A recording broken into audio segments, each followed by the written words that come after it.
Hello, hello, bonjour et bienvenue à tous sur Twitch, sur la chaîne Twitch de Touchdown Actu. J'espère que vous allez bien. Voilà, il fallait que je coupe évidemment mon retour comme à chaque fois. Bonjour à tous, bonjour à Julius 15, à Guigui Tweak, à Lonuchiwa, à Orlin, Guigui, je l'ai déjà dit. Raoul Roi des Galopins est là pour faire sa propagande Raoul Villeroyesque. Alain Mattei est un BG, est aussi là et je le remercie. Sarah BRH est là. Bonjour à tous ceux qui sont sur le chat pour ce nouveau live exceptionnel, live un peu plus détente puisque c'est le live du Pro Bowl. Donc, on ne parlera pas vraiment de football américain. Je commence par remercier ceux qui viennent de s'abonner. Crab84, Dr Fafou, c'était avant-hier, mais c'était plus le dernier live, donc on les remercie. Et PHERV, donc je ne sais pas si on dit Furv ou Purv, mais en tout cas, merci à lui pour l'abonnement. Camille Saraben est avec moi. Bonsoir Camille. Salut à tous. Camille à la technique, donc comme sur tous les lives Twitch de ces derniers jours. Et merci à toi, évidemment, Camille, d'être avec nous et d'assurer la technique. Camille qui pourra inaugurer l'énorme nouvel ordinateur qui est arrivé et qui est caché derrière moi et qu'on utilisera pour le Super Bowl. Pas d'article sur le Senior Bowl sur le site. Pourquoi Floriders c'est une bonne question. Il y a eu un article preview, je crois, et je sais pas, peut-être parce qu'il y a eu personne qui s'est porté volontaire et que ça m'a échappé. 43 Nina, bonjour pour une première sur le chat. Don SNJ, bonjour, vient d'arriver. Little Endless est là, PP90 aussi, Floriders JG, on l'a dit, on a parlé. Le Pro Bowl, c'est peut-être encore plus ennuyeux que le All-Star Game NBA, l'Onuchiwa, et bien sûr, on peut même aller plus loin, on peut dire que le Pro Bowl, c'est de la merde. Je pense que c'est...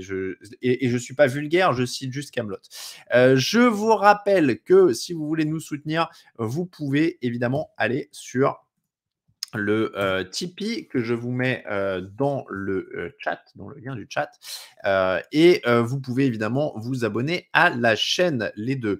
Jamais regardé un Pro Bowl en 10 ans de NFL, Jean Keck, tu as bien raison, parce qu'il n'y a quand même pas grand-chose à voir.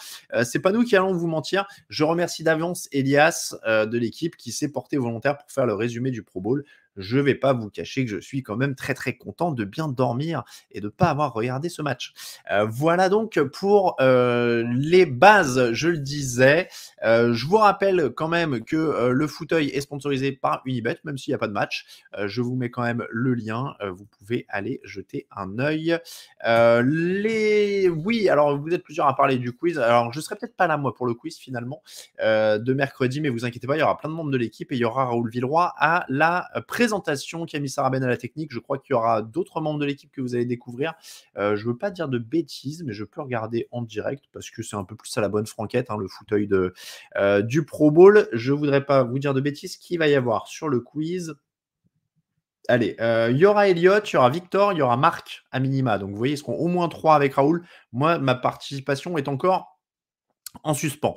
Un joueur appelé comme 5e remplaçant au Pro Bowl est-il considéré comme Pro Bowler demande Morcellus Wallace. A priori, oui, je crois. Donc, franchement, bon, encore une fois, ça vaut ce que ça vaut. Le Pro Bowl, c'est comme un match de foot US où tu joues à chat plutôt que de plaquer. C'est bon pour faire un Squid Game. Ouais, enfin bon, c'est pas grandement passionnant. Hein. On va pas faire 50 nuances de le Pro Bowl, c'est nul. Honnêtement, on le sait tous, on se fait pas d'illusions là-dessus, donc on va pas particulièrement regarder. Je vous invite à jeter un œil au résumé du match demain sur le site. Je vous avoue qu'en plus, j'ai un peu flemmardé sur le résumé du Skills Challenge, gagné, la balle au prisonnier, machin, machin, machin. Bon, voilà, du coup, on a bouffé tout ça, parce que, encore une fois, on s'en fout un peu de ce week-end. Le Pro Bowl sert aussi à activer des bonus, oui, ça sert à peu près qu'à ça. Il y a Floriders qui va regarder et qui est courageux. Floriders qui demandait aussi, je crois, si on a assez à picoler pour le Super Bowl. Alors, a priori, oui, parce qu'on boit quand même jamais énormément. Donc, on a encore du stock encore des dernières années, Floriders. On a encore un Châteauneuf du Pape, je crois, et quelques champagnes que tu avais envoyé. Donc, merci encore à toi. Mais ouais, il nous en reste parce qu'en général, on boit un petit peu de vin chacun pendant le repas. Après, on enchaîne avec le fauteuil. Et puis, on boit une bière chacun, grosso modo, au début du match. Mais on ne se met pas minable hein, pour les matchs. On est très sage hein, en général. Donc, voilà. Lucas est dans l'avion. C'est tout à fait possible. J'avoue que je n'ai pas suivi. J'ai été plus ou moins en week-end. Hein. Je ne vais pas, je vais pas vous mentir. J'étais pas, je me suis pas évadé dans un autre pays. Mais Mais en tout cas, j'ai pas beaucoup travaillé ce week-end, donc j'avoue, je sais même pas où est Lucas. Peut-être que Lucas est dans l'avion, je ne sais pas. Ça débloque les bonus des contrats. Oui, c'est tout ce qui compte pour les joueurs, clairement. Russell Wilson est le GOAT du Pro Bowl, dit Camille sur le chat. Oui, il fut un temps où... oui, non, mais voilà, il y a un temps où je kiffais la balle aux prisonniers du Pro Bowl, c'est vrai. Et puis, en fait, bah là, du coup, non, j'ai préféré dormir. Donc, il y a un sommaire quand même à cette émission. On va parler goat, goat, goat, goat, goat. Alors, on va pas parler chèvre. Ce terme est absolument ridicule. Je sais pas pourquoi on met des chèvres partout depuis 10 ans. Mais pourquoi pas. On va parler greatest of all time, les plus grands de tous les temps. Évidemment, on a parlé énormément de Tom Brady depuis la semaine dernière, puisqu'il a pris sa retraite. Adam Schefter l'avait annoncé samedi à 20h30 et du coup, lui a officialisé mardi à 15h, si je ne dis pas de bêtises, puisqu'on a fait l'émission spéciale le mardi soir, si je ne disais pas de bêtises. Bref. Du coup, Tom Brady est à la retraite. On a immensément parlé de GOAT. Est-il le plus grand de tous les temps? A priori, tout le monde est d'accord pour dire que oui maintenant. Donc, on va parler des autres GOAT, c'est-à-dire des coachs, des matchs, des actions, des joueurs sans bague, etc., etc., etc. Donc, on va parler de tout ça. La GOAT chèvre, ouais, on pourrait faire ça, la plus grande chèvre de tous les temps. Ça pourrait être un concept. On peut faire un concours de fromagerie avec ça. Je ne sais pas comment le plus grand fromage de chèvre de tous les temps. On peut trouver quelque chose comme ça.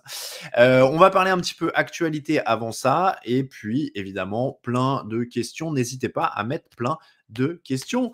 Ce pro flag ball, Hugo Packer, Sonner, je suis désolé, tu arrives en retard. On a déjà parlé du Pro Bowl. Il est 20h06, 6 minutes d'émission. On a dit tout ce qu'on avait à dire sur le Pro Bowl. Le GOAT du Super Bowl, c'est Jim Kelly, malheureusement. C'est le GOAT du Super Bowl perdu pour Jim Kelly. Brian Flores dans l'actu, c'est vrai, j'avais pas prévu cette actu-là, mais pourquoi pas. Les gars, préparez vos plus nullos all-time à chaque poste. On l'a pas encore fait. C'est pas on va pas faire beaucoup de nuls, mais il y en a un peu. Donc n'hésitez pas. On met un book plutôt, oui. Dadegan, contrat d'un jour chez les Patriots. C'est pas encore dit pour Tom Brady. Pour l'instant, les relations avec les Patriots ont l'air frisquettes. Voilà. Est-ce que Joe Burrow pourrait devenir le prochain Tom Brady, Nina? On n'en est pas là encore quand même. Déjà, c'est pas tout à fait le même style de joueur. C'est pas le même style de joueur. Donc déjà. Et puis Tom Brady, c'est incroyable. Alors, les records sont faits pour être battus.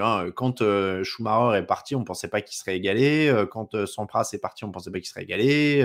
Quand Montana est parti, on ne pensait peut-être pas, etc. etc. Donc, peut-être que Brady sera égalé. Mais c'est pas le même joueur, c'est pas les mêmes attentes, c'est pas la même arrivée dans la ligue que Brady, c'est pas la même équipe, c'est pas le même coach, il y a plein de choses qui changent, donc on n'en est pas là et c'est très très difficile quand même, c'est très très difficile. Les communistes de Washington, ça a de la gueule quand même pour le marché nord-coréen, dit Max Nomad. Alors, on va parler de cette actu-là. En effet, Washington a un nom d'équipe maintenant, les Commanders, Washington Commanders. Alors, parce que là c'est toujours pareil.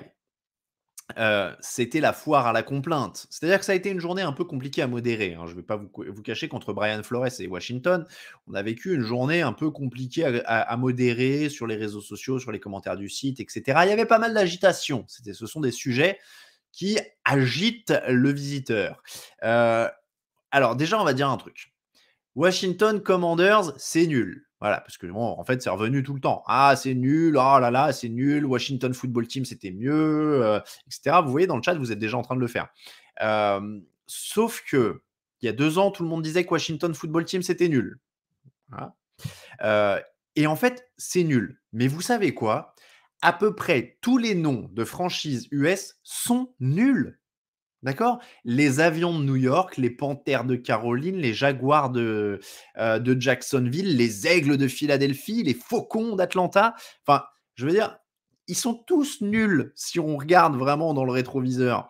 Donc, je veux dire, les Patriots, en vrai, c'est glamour parce qu'ils ont gagné et tout ça. Mais en vrai, une équipe qui s'appelle les Patriots, si elle était créée aujourd'hui, eh ben, évidemment, on dirait, oh là, les Patriotes, c'est pas original. Si aujourd'hui, en 2022, avec les réseaux sociaux et machin, et les boîtes à se plaindre des réseaux sociaux, si on disait, hey, il y a une nouvelle franchise qui s'est créée, ça s'appelle les Cowboys de Dallas.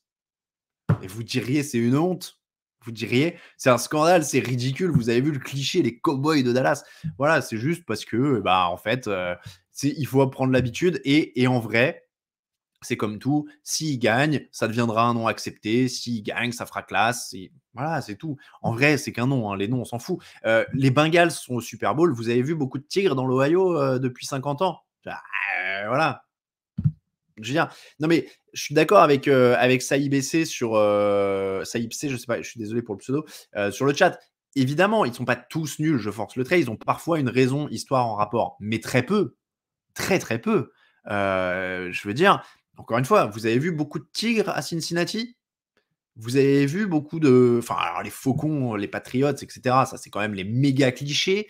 Les Houston Texans, d'ailleurs, en termes de on s'est pas fait chier, les Texans de Houston, ah bah merci, oui, a priori, voilà.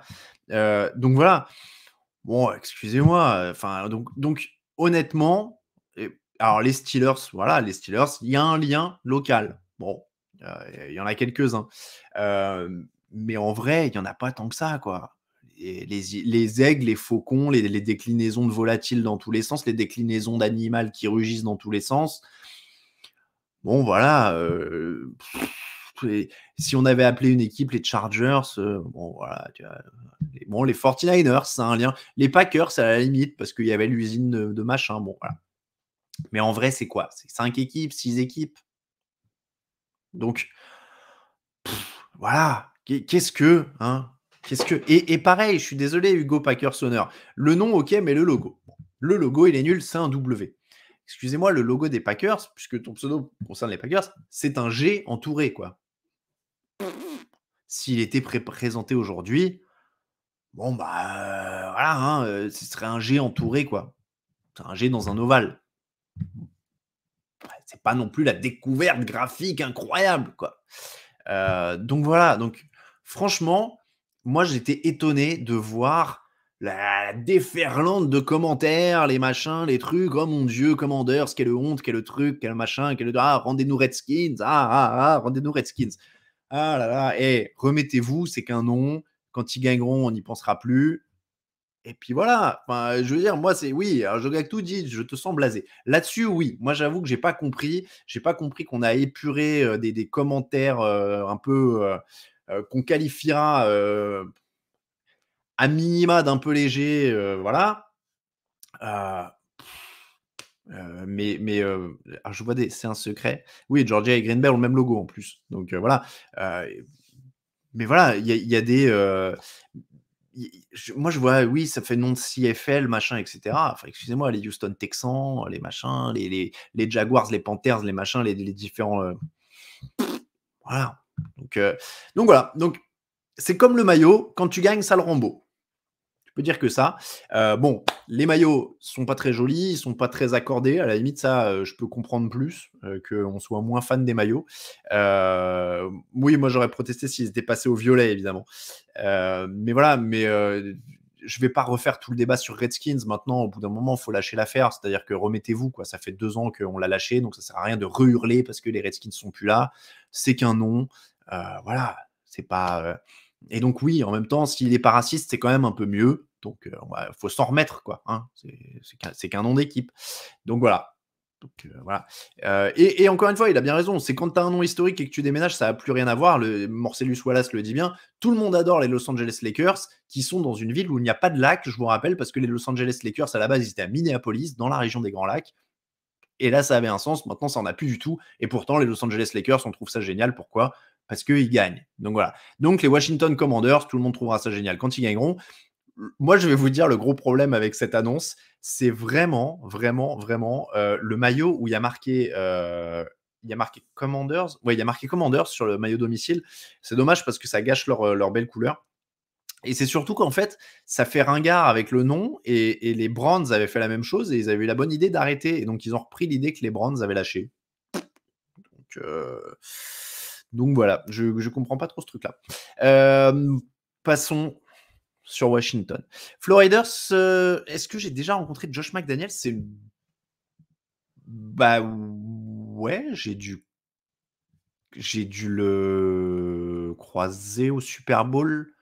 Oui, c'est ça, au Super Bowl contre les Seahawks, il est encore là? J'ai un doute avec le oui, oui, c'est ça. J'ai dû le croiser pendant les conférences de presse, du Super Bowl qui gagne contre les Seahawks, donc en 2015, en février 2015.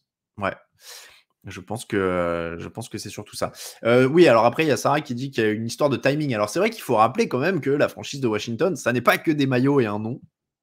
C'est aussi un propriétaire qui s'appelle Dan Snyder, qui a l'air d'être alors, comment on fait pour être poli et pour pas être dans la discrimination quand on parle de Dan Snyder? Disons qu'il a l'air d'avoir des petits problèmes de tempérament et d'ardeur. Voilà, bon, donc il est quand même, accusé de multiples agressions sexuelles et la NFL a l'air de l'aider joyeusement à étouffer ça. Bon, ça c'est autre chose, malheureusement. Tu tenu cette diatribe sans parler des dauphins qui sont des connards. C'est vrai, on n'a pas parlé des dauphins. On peut dire qu'il a une case en moins. Je ne sais pas, Delta, si on peut dire ça. Bon, en tout cas, oui, Dan Snyder a visiblement beaucoup de dossiers sur, beaucoup de gens parce qu'il est toujours propriétaire d'une franchise alors qu'il est quand même, accusé d'un certain nombre, d'agressions sexuelles, slash pratiques étranges, slash limite prostituer les cheerleaders de son équipe.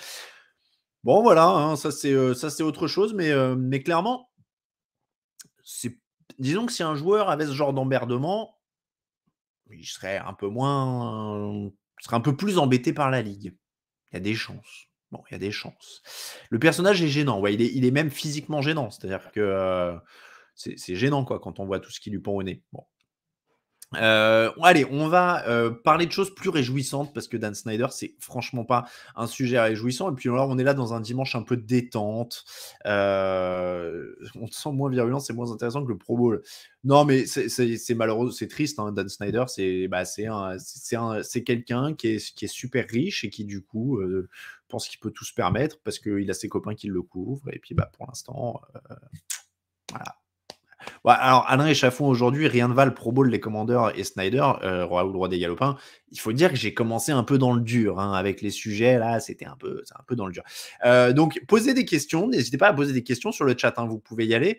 Envoyez-moi des sujets un petit peu plus joyeux que Dan Snyder, les Commanders et le Pro Bowl. Et puis on va passer là-dessus. Je vous rappelle quand même, tiens, le temps que vous posiez vos questions, ensuite on passera au thème du jour. Mais je vous rappelle quand même que cette semaine, on a eu un papier sur le SoFi. Je vous rappelle le programme de la semaine sur TDA avant. Sujet plus léger, Brian Flores. Merci Camille sur le chat. J'avais oublié. Oui, il y a aussi le sujet Brian Flores. Bon, bah là, évidemment, hein, Brian Flores, il a le courage de dénoncer l'évidence. Hein, donc, mais moi, j'aime pas commenter sur. Là, pour le coup, Brian Flores, bon, c'est un peu laisser la justice faire son travail. Qu'est-ce que je peux dire de plus que ça voilà, Brian Flores, il dit l'évidence. On a fait souvent la blague dans l'émission et dans les émissions au fil des années du coach blanc interchangeable. C'est-à-dire qu'on disait les Mike Munchak, les Ken Wisenhunt, les Jeff Fisher, les machins. C'est des coachs blancs qui vont dans n'importe quelle équipe quand il y a besoin d'eux de temps en temps, qui sont pas très bons, mais qui sont toujours là, quoi, qui traînent, qui vont d'une équipe à l'autre, etc. Bon, bah ouais, bah, ces mecs-là ont visiblement un Brian Flores quand il doit avoir un job, ou Eric Bieniemy, visiblement. Eux, il faut qu'ils soient très performants pour avoir un job. Certains mecs, comme ces gars-là, bon, bah, un peu moins. Donc oui, il dénonce un truc qui existe, Brian Flores, visiblement.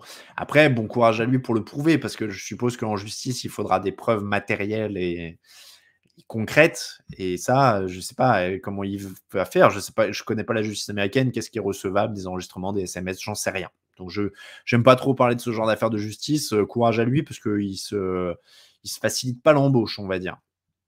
Football au fil, est-ce qu'on a déjà parlé de l'après Tom Brady, de l'après Brady à Tampa niveau sportif? Oui, on en a parlé dans l'émission d'hommage à Tom Brady qui est donc sur Twitch en replay, sur YouTube en replay et sur le flux podcast. Donc n'hésitez pas à y aller, mais on en a déjà parlé en effet. Donc, j'allais vous donner le programme de la semaine. Pendant que vous mettez vos questions, je réagirai aux questions après. Je vous redonne le programme de la semaine parce qu'on rentre dans la semaine quand même du Super Bowl et il va se passer plein de choses sur TDA. Vous avez déjà eu les articles sur le SoFi Stadium, sur l'histoire des Bengals, sur l'histoire des Rams sur le site. Vous avez déjà eu le live Twitch avec la saison des deux équipes, avec le face-à-face poste par poste et évidemment le live spécial Tom Brady. Vous avez déjà eu le podcast avec le débrief des finales de conférence. Tout ça, c'était la semaine dernière.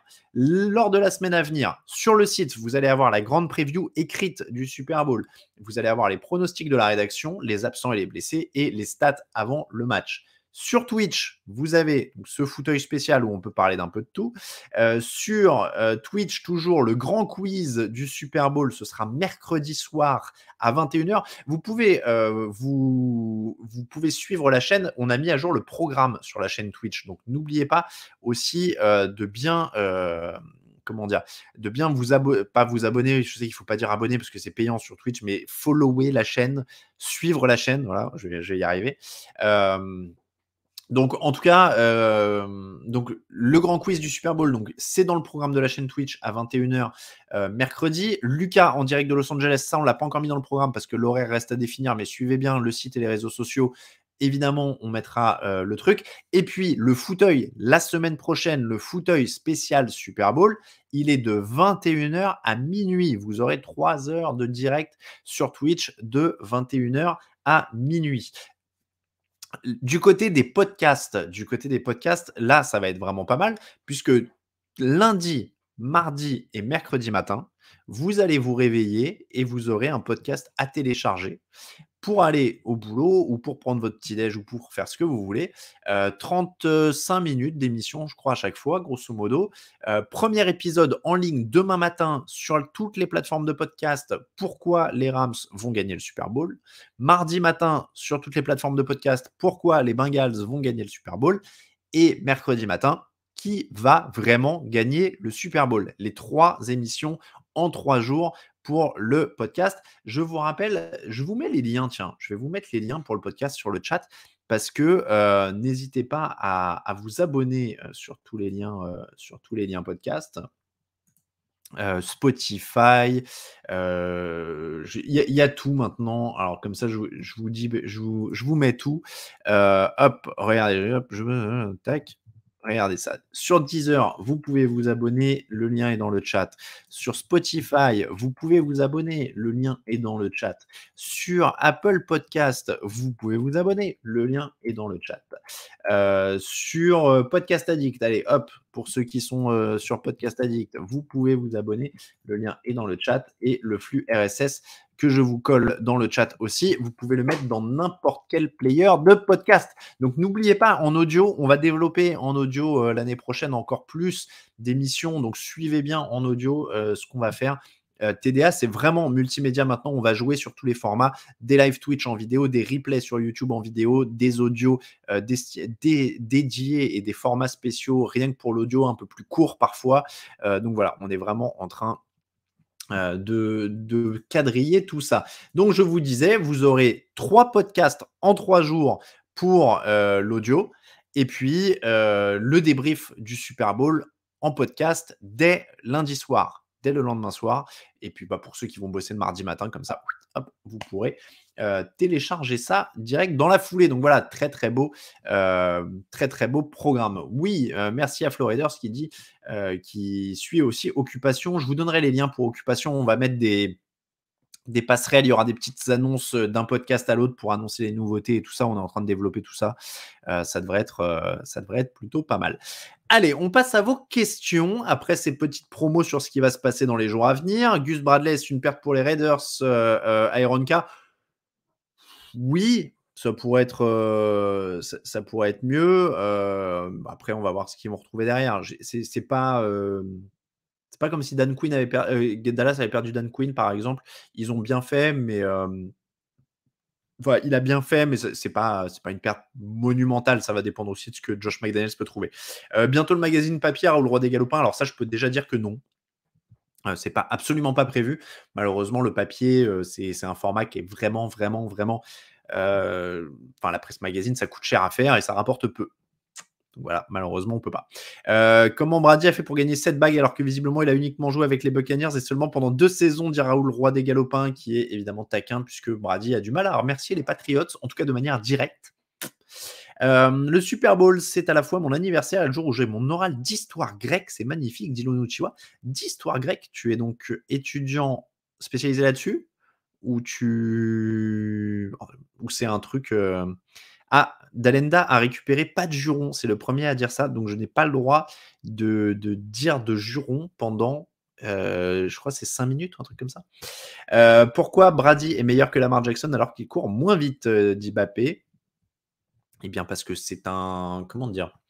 C'est-à-dire que c'est pas une course d'athlétisme. C'est-à-dire que c'est un sport avec des lectures de défense, etc., etc. Donc en vrai, un passeur, d'abord, il doit savoir passer de manière précise, bien lire la défense, et parfois il n'y a pas besoin de courir très très vite. Il se passe quoi si tu dis un juron quand même? Tu lui offres la place au Super Bowl? Il se passe absolument rien. C'est des récompenses absolument symboliques. Il y en a un, c'est un QB, l'autre, c'est un running back qui s'est lancé un peu le ballon, dit Gridacham. C'est un peu dur, je n'irai pas jusque-là quand même. Hop, je remonte un petit peu, voir s'il y avait d'autres questions.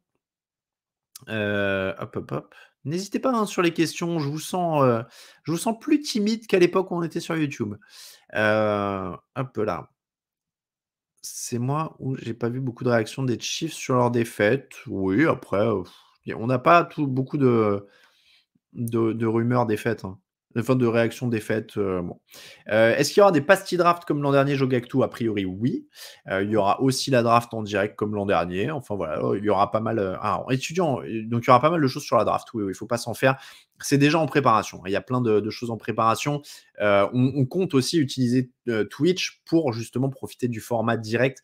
Là, je vous redonne un peu les coulisses, mais on en a discuté avec Greg d'ailleurs il y a quelques jours. Peut-être voir à raccourcir un petit peu les formats audio sur la draft, c'est-à-dire présenter peut-être un joueur ou deux dans des formats audio podcast, et puis faire des lives et faire des trucs plus longs sur Twitch en vidéo pour aussi profiter des visuels, pour pouvoir mettre des photos, éventuellement des vidéos des joueurs en question. Sinon, Anthony, nos Niners, j'en pense quoi? J'en pense pas grand-chose, honnêtement. Anthony Lynn, c'était pas un très grand coach, donc voilà, il va être assistant. Honnêtement, les embauches d'assistants, c'est pas, je pense pas que ça fasse ou défasse. Enfin, ça change pas grand-chose aux Niners. Ça reste une très bonne équipe, très bien coachée de base, donc bon. Qu'est-ce que j'ai pensé du jeu appelé par les Chiefs juste avant la mi-temps? Bah, c'était une galère, mais ça, on en a parlé pas mal dans l'émission débrief. Hein. Je vous invite à retourner y faire un tour. Honnêtement, enfin voilà, ils se sont le jeu et puis l'exécution surtout. Hein, l'exécution a été très problématique. Voilà, je pense que c'est surtout ça. Ça a amorcé une deuxième mi-temps difficile. Je vois la question, vous êtes plusieurs à demander la suite pour Brady, etc. Donc il n'y aura pas de Blaine Gabbert a priori. Je vous mets le lien. On a fait un article sur Kyle Trask qui pourrait être le successeur de Tom Brady, en tout cas qui est le seul quarterback dans l'effectif en fait actuellement. C'est le seul quarterback dans l'effectif actuellement et c'est un joueur qui sera en deuxième année l'an prochain. Je vous ai mis le lien dans le chat. C'est un joueur dont on a remis la fiche draft en fait avec quelques précisions sur le site, donc vous pouvez évidemment jeter un œil. Little Endless, c'est notre première saison en NFL avec ma femme et moi. Nous avons notre rendez-vous quotidien le dimanche. Maintenant, tu nous conseilles quoi en série, film, reportage pour continuer après le Super Bowl? Alors, si vous êtes totalement bilingue, il y a pas mal de bons reportages sur ESPN Player et sur le NFL Game Pass. Surtout qu'en général, il y a des tarifs assez avantageux sur le NFL Game Pass pendant l'intersaison. Est-ce qu'ils n'ont pas rajouté des sous-titres? Je voudrais pas dire de bêtises. Je sais pas s'ils avaient rajouté des sous-titres automatiques. Après, sur le jeu pur, c'est vrai que c'est souvent en anglais. Sur Netflix, qu'est-ce qu'il va y avoir comme sur Netflix ou Amazon? Il y a les All or Nothing qui sont sur Amazon, si vous êtes sur Amazon Prime, parce qu'il y a beaucoup de gens qui le sont, vu qu'ils ont oublié de décocher la case de période d'essai, tout ça. Donc voilà. Pourquoi vous ne faites plus interagir dans vos podcasts des fans de TDA pour présenter son équipe ou autre? C'était bien Floriers. Je crois qu'on l'avait fait qu'une année où on avait fait ça dans les contreparties Tipeee. Très honnêtement, c'est assez compliqué maintenant techniquement. C'est assez compliqué techniquement. On n'a pas d'horaire d'enregistrement fixe, etc. Donc Voilà, c'est compliqué à ce niveau-là. En plus, il y a des contraintes de qualité de son, de connexion, et cetera. Donc c'était quand même un peu compliqué. C'était pas évident. Hard Knocks avec le Game Pass, ça peut être pas mal aussi pour se donner un premier aperçu. Oui, après, bon, il y a plein de reportages Aaron Hernandez, O.J. Simpson et tout ça, mais c'est un peu extra sportif. Je ne sais pas si Little Endless voulait du sportif ou de l'extra sportif. Voilà. Bon, les sous-verts sont top. Merci à Guigui. C'est vrai. Attendez. Je vais faire un rappel comme ça. Bougez pas.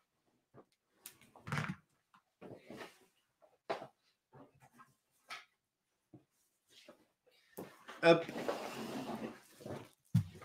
Alors, comme ça, vous voyez, vous savez que c'est bien moi, hop, c'est bien moi qui fais les envois. Hop là.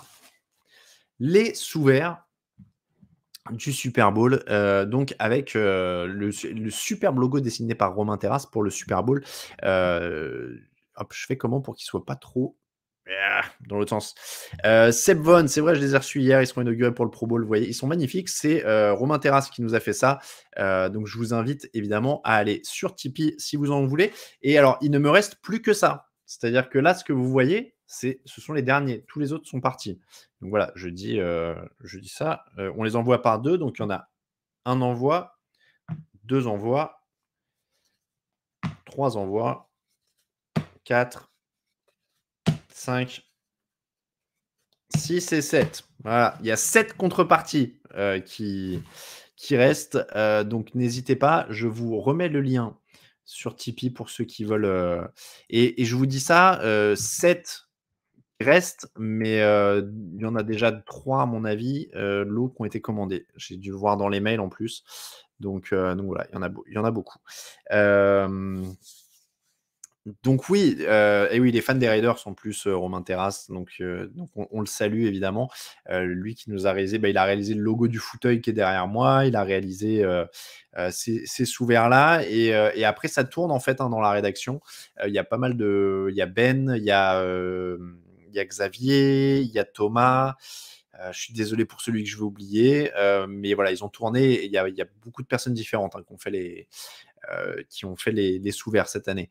En sportif, il y a les tableaux noirs de TDA, évidemment, si vous voulez là faire vraiment de la tactique. Il y a l'enfer du dimanche, c'est vrai. C'est vrai. Il y a Jogactu qui, oui, écoute, qui aime bien mon pull aux couleurs du fauteuil. Alors, c'est un t-shirt à manches longues. Et oui, écoute, j'aime bien ces couleurs-là. Donc, et j'ai pas mis chemise parce que je voulais pas être trop formel. On n'est pas encore le jour du Super Bowl. Donc voilà. Ouais, l'enfer du dimanche, ça se fait comme film. Blue Mountain State, voilà. Moi, j'ai jamais vu Friday Night Lights, mais Blue Mountain State, pourquoi pas. Alors, en parlant de film, est-ce que j'ai regardé American Underdog? Non, mais pourquoi il est sorti? American Underdog, attendez, je tape. Il est disponible? Il est diffusé où? Parce que ça se voit où, ce truc? Si vous avez des liens, dites-moi, hein. Si vous avez des liens, dites-moi, parce que je sais pas, mais il est sorti le film American Underdog? Bon, après, on va pas se mentir, ça a l'air naze. Ça a l'air vraiment méga, méga, comment dire? Comment on dit? Ça a l'air méga gnangnan, quoi. Bon, bref. Il y a la chaîne NFL Throwback aussi, ouais. Ah oui, c'est ça, elle est dispo, mais pas forcément légale, ouais. Bah, après, ça va pas sortir en France, donc je suppose qu'il faut qu'on attende que ça tombe sur une plateforme ou un truc comme ça, quoi. Alors, attendez, je dois accepter le chantage au cookie d'Allociné. Et alors, prochainement, Andrew Erwin, John Erwin, par David Aaron, Jogan. Ouais, non, ça a l'air. Oh là là là là. Par Zachary Levy, Anna Paquin. Ah, il y a Dennis Quaid. Et Dennis Quaid, il est abonné au film. Il est abonné au film sur le foot US. Parce que... Ah, mais il y a Draft Day. Il faut regarder Draft Day si tu veux regarder un film nul sur le football américain, Little Endless. Si c'est ta première saison, tu te prépares à la draft en regardant Draft Day. Ça va être énorme. Bon, c'est un peu nul aussi. Faut aimer le côté nanar quasiment de la chose. Sur la franchise des Brands. Ah oui, ça s'appelle Le Pari en français, c'est vrai. Bon, c'est pas le film, voilà, c'est pas du grand ciné. Hein. C'est pas pas incroyable, quoi. C'est pas, c'est pas incroyable. Bon, allez, on va passer au thème de la semaine. On avait dit goat, goat, goat, goat, goat. Donc chèvre, chèvre, chèvre, chèvre. En français dans le texte. Donc Tom Brady, plus grand joueur de l'histoire. Mais bon, voilà, c'est fini. 7 titres, 22 ans de carrière, on n'en parle plus. C'est GOAT, ça ne se discute plus, c'est fini. Oh là, et je suis désolé, mais là, il y a mon attention qui vient d'être attirée parce que du coup, je suis allé sur Allociné pour voir le truc sur Kurt Warner et je vois, je suis obligé de cliquer. Je vois une photo de Nicolas Cage avec une barbe. Et là, c'est ma grande passion. Quel est ce film avec Nicolas Cage qui se passe? Non, alors attendez, ils m'ont teasé avec un film de Nicolas Cage. Je suis désolé, j'arrête tout là pour le fauteuil. Prisoners of the Ghostland. Dans la ville frontière de Samurai Town, un criminel sort de prison à la demande du gouverneur dont la petite fille a disparu dans un univers surnaturel appelé le Ghostland. S'il parvient à la sauver, il sera libre. Parti à la recherche de la jeune femme et poursuivi par de mystérieux revenants, il va également suivre son propre chemin vers la rédemption. Ouh là là là là là là là là là là. Ouh là là. Alors là, excusez-moi, mais moi, Nicolas Cage, c'est un peu mon kink, c'est un peu ma déviance. Hein. Vous vous inquiétez pas, là, les 5 minutes qu'on va perdre sur Nicolas Cage, je vous promets, je rallonge l'émission de 5 minutes. Mais ça a l'air incroyable. Ça a l'air incroyable parce que là, c'est Nicolas Cage avec un katana. Les critiques, spectateurs d'Allociné ont l'air génial. C'est-à-dire qu'on est à 1,3 sur 5 de moyenne. Donc là, ça a l'air plutôt pas mal. Ça a l'air plutôt pas mal. Un supplice à regarder sur 1h40, 1h15 à s'ennuyer grave, suivi des 20 dernières minutes avec un peu d'action. Enfin, mais bon. Pour résumer un peu ma vision du film, je dirais que le scénariste a fait un cauchemar et en se réveillant, il s'est dit tiens, je vais en faire un film. Je note de suite sur un papier. En gros, ça ressemble à rien. Oh la vache, ça a l'air bien. Attention, petit commentaire de Spider Cineman. Dans la catégorie débile et n'importe quoi, Nicolas Cage marque à nouveau des points. Cette fois, la dimension d'une autre dimension est assumée. Certes, mais ça reste un nanar intersidéral. Si vous voulez voir un film surnaturel sur un ensemble de points, pas déçu du voyage. En revanche, on est très loin du bon film d'action avec un scénario qui a du sens. On ne peut qu'imaginer que nous restons dans les séries des mauvais films de cet acteur lui permettant de maintenir on ne sait comment son train de vie ou de payer ses impôts. Oh là là, ça a l'air incroyable. Donc ça sort où? Parce que moi, je suis ambiancé de ouf. Hein. Je vais peut-être même pas regarder le Super Bowl. Je vais peut-être regarder Prisoner of the Ghostland. Ce sera sur OCS. Bon, bah ça tombe bien.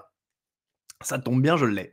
Mais ça m'a l'air très très bien. Alors, si on est dans Nicolas Cage et qu'on est là pour perdre 5 minutes, je ne saurais que vous recommander. Comment il s'appelait ce truc? Alors attendez, j'essaie de retrouver le nom parce qu'en fait, c'était tellement merdique. Voilà, ça y est, j'ai mis fin, mais je crois que c'était 5 minutes, hein, pas d'insulte. Voilà, l'incroyable, le génialissime Jiu-Jitsu que j'ai vu avec Nicolas Cage. C'est une purge de l'espace, je vous le jure. Je vous lis le pitch. Dans la jungle birmane, Jake Barnes tente d'échapper à un mystérieux agresseur. Il tombe dans la mer depuis une falaise et sombre dans l'inconscience. Il est sauvé par Wilfie qui le confie à 2 pêcheurs chargés de le soigner. Jake retrouve des forces mais pas la mémoire. Il n'a aucun souvenir de celui qui le poursuivait. Un fait qui intéresse également Myra, officier des renseignements. Tout semble lié à un combattant extraterrestre qui vient sur Terre tous les 6 ans pour affronter ses plus grands champions.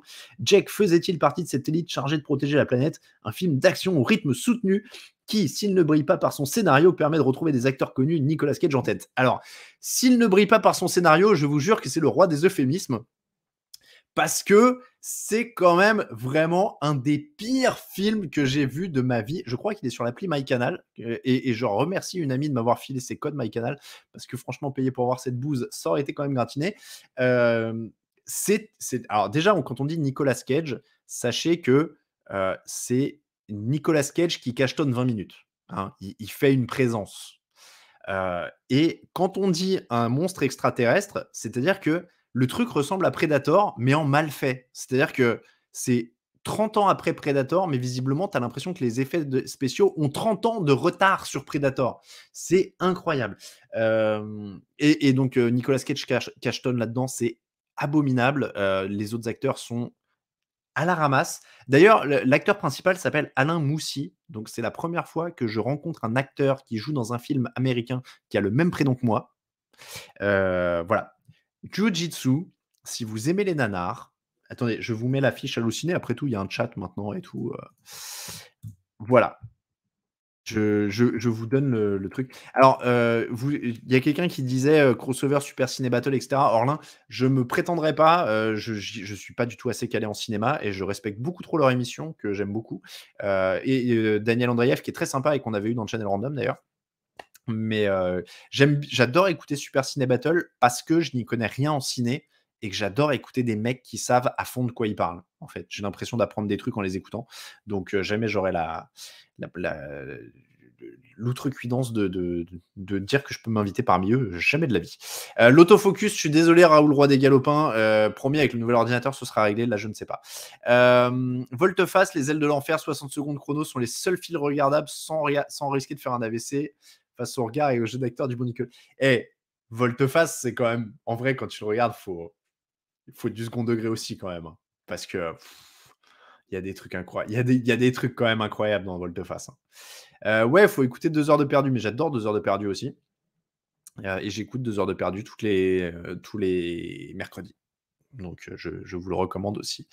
Nicolas Cage a fait Willy's Wonderland où il y a 0 dialogue. J'étais mort de rire. Ouais, non, mais Nicolas Cage, c'est incroyable, hein. Franchement. Et quelqu'un parlait de podcast. Il y a un podcast qui s'appelle Citizen Cage. Et qui est marrant, c'est des mecs qui débriefent les films de Nicolas Cage un après l'autre dans l'ordre chronologique. Donc ils font tous les films de Nicolas Cage. Mais ouais, on est plusieurs dans la rédac de TDA hein, à avoir un petit délire un peu sadomaso sur Nicolas Cage. Le film là qu'il a en préparation avec le mec qui joue Javier Peña là, dans Narcos, je sais plus comment il s'appelle. Ça a l'air exceptionnel, mais en bien. Ça a l'air vraiment bien. Comment il s'appelle ce film? Il y a un truc qui a l'air. C'est pas un talent en or massif. C'est ça, c'est un talent en or massif avec Pedro Pascal. Ça a l'air pas mal. The Unbearable Weight of Massive Talent. Ça a l'air pas mal parce que c'est Nicolas Cage qui joue son rôle. Donc, ah oui, Lord of War, c'est bien. Bertrand Tapaz a raison, Lord of War, c'est vraiment bien. Est-ce qu'on peut parler football? Mais vous inquiétez pas, au pire, on va allonger l'émission. Là, on est en freestyle, on est sur Twitch maintenant, on est des Jones. Merci à Guigui et à Flo pour le verre. Alain, tu fais un classement des films de Cage, genre maintenant, et tu prends ton temps. J'ai pas vu Sailor et Lula. Je suis désolé. Il a des soucis avec le fisc, dit Sarah. Ça, c'est vrai. Le fisc, apparemment, il a des trucs de. Oh ouais, il a tendance à acheter des trucs de collection complètement ouf, quoi. Dadegan, faut pas oublier Ghost Rider. Incroyable Ghost Rider. Je l'ai regardé il y a pas longtemps. Moi, la vache. Ça, c'est dur, hein. C'est très, très dur. Mais moi, j'ai un king de temps en temps quand vraiment j'ai envie de décompresser. J'ai 3 choix quand je veux décompresser. Ça se résume à 3 hommes. Nicolas Cage, Steven Seagal, Jean-Claude Van Damme. Voilà.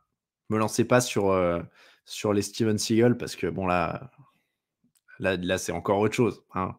Mais un bon Seagal, un bon JCVD, on est sur les JCVD des années 80 où ça se bat dans des parkings avec les gens riches qui le regardent se battre en mode il y en a un comme ça, je sais plus c'est lequel, où il se retrouve à New York et il se bat dans des parkings glauques et tout, et puis il y a une vieille bourgeoise qui le regarde, genre, oui. Donc voilà. Piège en haute mer, ça va.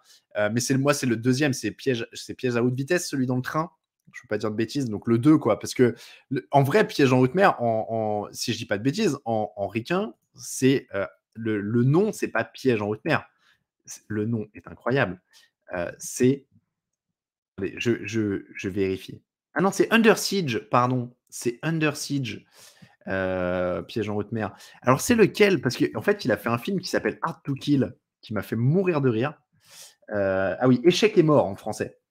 Voilà, je crois que j'ai regardé ça il y a pas longtemps. Le truc s'appelait Hard to Kill, littéralement, quoi. Difficile à tuer. Voilà. Non, mais ouais, après, ouais, c'était full contact, je crois, en effet, avec Van Damme, dont on parlait avec les bastons dans le truc. Mais, voilà, Van Damme. Puis il y a ce truc un peu années 80 de Chipos qui est génial, quoi. Van Damme, à la fin, tu mélanges tous les films où il va en Asie pour se battre avec des mecs dans des combats clandestins. Au bout d'un moment, tu sais plus c'est lesquels. Mais ouais, Stallone, il y a des petits kinks aussi, ouais. Mais moi, je suis plus. Moi, j'aime vraiment bien Seagal dans Piège à haute vitesse. Sur moi, en fait, il y a une scène qui m'éclatera toujours au cinéma. Enfin, je vois qu'on perd des auditeurs à la minute, hein. Je suis désolé parce qu'on parle de ciné, mais là, on est vraiment en mode détente. On va prolonger si vous voulez, on va faire plus d'1 heure, c'est pas grave. Après cette anecdote sur Seagal, je vous promets, j'arrête, mais en vrai, le Seagal sur Piège à haute vitesse qui m'éclate, c'est qu'à la fin, il y a le méchant de fin, quoi. Et d'habitude, si tu regardes un Stallone, c'est vrai que dans les Rocky ou dans les trucs comme ça, ou même un Van Damme, le mec qui prend des tatanes, il s'éclate un peu, il va pas bien et tout, et puis il finit par revenir et par gagner, quoi. Mais là où c'est génial avec Steven, c'est vraiment que à la fin de Piège à haute vitesse, il y a le méchant qui est devant lui et Steven, il prend pas de coup dans la gueule. Il défonce le mec direct, il y a zéro suspense. Et c'est ça qui est génial, c'est que Steven Seagal, il veut pas perdre. Voilà. Donc non, bah, je spoil pas, c'est pas du spoil de dire que Steven Seagal gagne à la fin quand même. Voilà. Benjamin Gates, c'est un supplice aussi dans le genre. Oui, c'est vrai que si on finit par un mot sur Nicolas Cage pour finir par là où on a commencé, franchement, ce qui est le problème de Nicolas Cage aussi, c'est qu'il y a une filmographie qui est délirante parce qu'en fait, il tourne en permanence, il sort 3 films par an. Donc c'est hyper dur de suivre. Faut avoir, tu passes tes week-ends si tu veux faire toute la filmographie de Nicolas Cage. C'est pour ça que les mecs qui ont fait le podcast sur lui, ils ont trouvé un bon filon parce que ça ne s'arrêtera jamais. Ça n'arrêtera jamais. Oh, c'est vrai qu'il y a Catherine Hegel dans Piège à haute vitesse. Oh là là là là là là. Bref, allez, on va revenir au football parce qu'on a un thème du jour. J'avais dit c'est GOAT, GOAT, GOAT. Et moi, j'ai été salement distrait par une photo de Nicolas Cage sur Allociné. Donc, je vais fermer Allociné parce que j'étais sur la page de Échec et mort avec Steven Seagal et que vous n'en avez sûrement rien à secouer. 188, on se maintient hein, au niveau des gens. Bon, on l'a dit, c'est un podcast, c'est une émission détente. Là, on est dimanche avant le Pro Bowl. On va aller dormir de toute façon parce que personne ne regarde le Pro Bowl. Et on se retrouvera pour parler football américain pendant tout le truc. Alors, Jay Cutler est le GOAT. Il est le GOAT des mecs qui n'ont rien à carrer. Il est le GOAT des mecs qui tu vois, je ne sais pas si vous vous rappelez de ce même. Ah oui, Snatch, mais ça, c'est avec Bruce Willis, c'est bien. Avec Brad Pitt, je veux dire, mais c'est bien ça, Snatch. Donc, Jay Cutler, GOAT des mecs qui n'ont rien à cirer, hors catégorie. Donc, GOAT en dehors de Tom Brady. Je vais vous faire par catégorie. GOAT sans bague, GOAT en dehors de Tom Brady, GOAT coach, GOAT défenseur, et je vous dirai les derniers après. À chaque fois, j'ai fait une sélection de 3 et je vais essayer de vous faire un sondage parce que là, on revient aux choses sérieuses. Je vais essayer de vous faire un sondage. Il faut juste que je trouve la fonction. Lancer un raid, faire un clip, modifier les infos du stream, gérer les objectifs. Ah bah voilà, qui c'est hop. Ça, c'est quoi? Pub, non. Chat, non. Gérer, non. Gérer les sondages, vendu. Allez. Donc, nouveau sondage. On va commencer par le GOAT en dehors de Tom Brady. On va mettre une proposition numéro 1 qui est Jerry Rice, proposition numéro 2 qui est Joe Montana, proposition numéro 3 qui est Peyton Manning, proposition numéro 4 qui est autre.